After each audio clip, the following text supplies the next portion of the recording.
So the Clippers, in their last 13 games, are 8-6. However, 2 of those wins were not exactly encouraging. One was to the Knicks by 3 points, where they allowed 132 to New York. And the other one was this Warriors win recently, where at one point they were down about 10 points to Golden State. And then they didn't look very good last night against the Nuggets. So what's going on with the Clippers? They're currently... Where are they in the standings? Like 4th seed, I believe it is. 4th, 5th seed or something. They're the 5th seed. Granted, the difference between them and the 2-seeded Nuggets is half a game, so that's the Western Conference for you. But what's going on with this team? Well, before I dive into a whole bunch of stuff, I think this team looks like a group of players who are all very good, who don't totally know how to play together just yet. With the exception of that probably being Lou and Montrez on offense. Because those two go to the screen a lot, and Montrez has made some progress with his playmaking. He's averaging 1.8 assists, but actually watching him, he is busting out a few cool passes here and there and whatever else.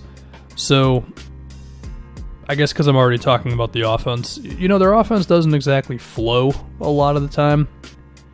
They're kind of just relying on the shot making of Kawhi, PG, Lou, and Montrez, which is fine. I mean, you can go a long way with that.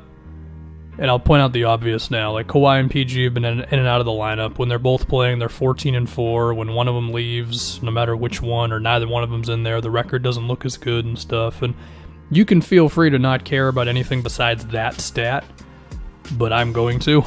So, yeah, their offense is a bit of like just Kawhi hitting a tough shot, Lou hitting a tough shot, or PG, or just one of these guys drawing a foul, and it's basic stuff, pick and rolls, ISOs, taking advantage of switches, and that's the luxury of having a very talented team, is you don't have to have the most complex offense in the world. That being said, I do think they can get a little predictable, and against a good defense where everybody's locked in and communicating, there's a chance that they could pose some problems to a team. I think at the end of the day, great shot making is going to prevail over anything else, but I think it's something worth pointing out nonetheless. I mean, Lou had a crazy three-pointer in the Warriors game that if he doesn't make, it was like in the corner, falling down, the whole thing, he got fouled. If he doesn't make that three, who the hell knows what happens, because it was a pretty big shot in the game. And again, because they're so damn talented on that side of the floor, I think they can ride that all the way to whatever, but it is still something. And then between Shamet and JaMychal Green, who is looking pretty athletic lately, and Harkless, who can hopefully make some open shots, like, okay, cool. But even so, again, like, it was a little bit of a thing, the whole, like, well, they don't have, like, a great playmaker on this team, they have a bunch of guys who can make passes.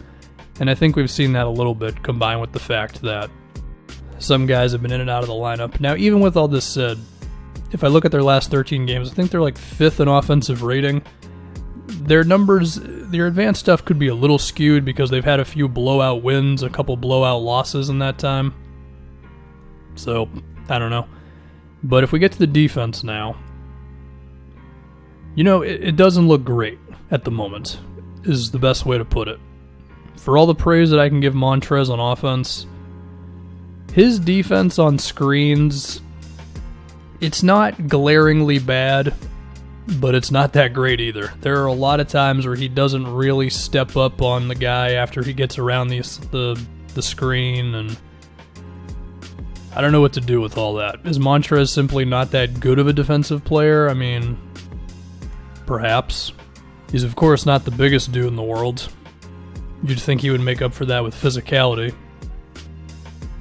It is a little weird too, because against the Lakers, the Clippers switch that, and they just have Montrez switch onto LeBron, but against other teams, they have him drop, and teams are able to take advantage of that. For whatever it's worth, the advanced stats, like the RPMs of the world and whatever else, would suggest that Zubac has been better than Montrez this season. I think Zubac is definitely more disciplined defensively than Montrez is. He definitely isn't as exciting, but a lot of defense is the boring stuff. A stat that may or may not matter at all. For the season overall, when Zubats is in the game, the Clippers have a defensive rebounding percentage of 76.5, which would be number 2 in the league. When he sits, it's at 71.9, which would be 27th. Or 26th, whatever.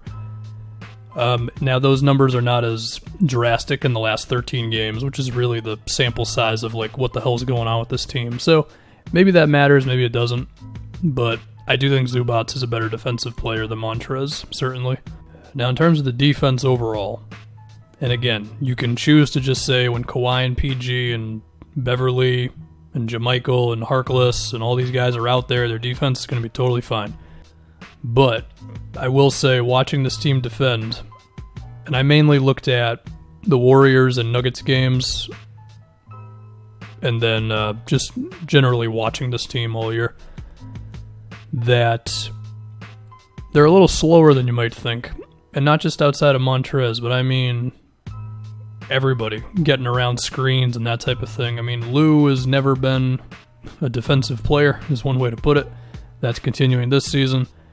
And for as great as Kawhi is, it's not like he's on that level every single possession anymore. I mean, I don't know what Kawhi's defensive run was. It was probably his second season all the way until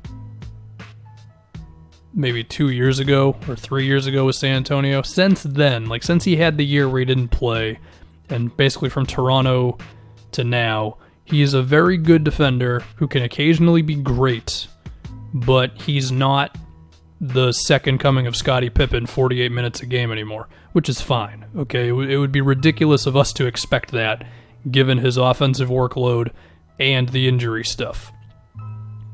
But as a result, the Clippers don't have the best defensive player in the league, which is what the Spurs had for a while. So Kawhi is not able to one-man show it on defense anymore. It does take a little bit more of a team effort. And when you're looking across the board, I mean, I feel like they just kind of need to stop messing around, is the best way to put it. I mean, the talent is here to be a great defensive team, even with Paul George missing some time. Now, is Beverly a little overrated defensively? Yeah, because when you watch him game by game, he kind of looks like a regular dude sometimes, and then a national game shows up and suddenly, whoa, Patrick Beverly locked down defensive player. But he's definitely above average.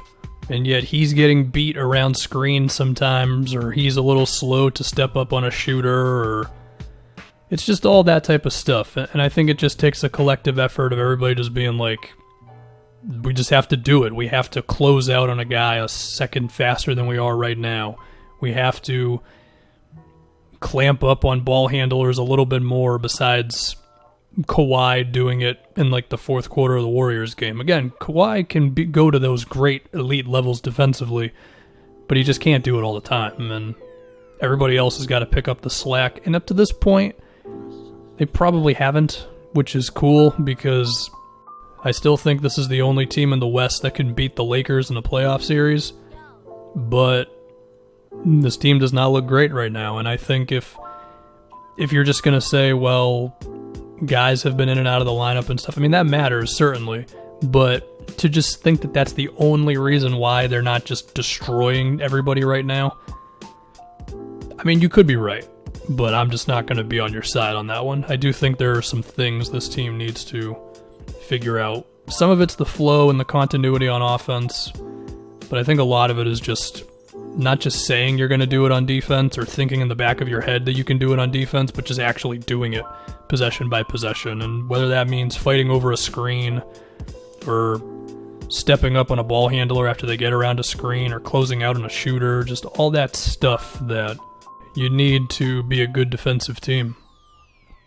Now, I say all this, they're 7th in defensive rating for the year, and they're 6th in offensive rating, but, you know, weird wins against the Knicks and Warriors and losses against random teams. And there's also one other thing that I want to point out with this team is I am a little fearful that they could lose their composure in big games. Patrick Beverly sometimes gets way too concerned with the BS stuff more so than just playing tough defense. You know what I mean? It's the whole, I'm Patrick Beverley gimmick. Doc, of course, throws a temper tantrum to refs like once a week. He's done it for years at this point.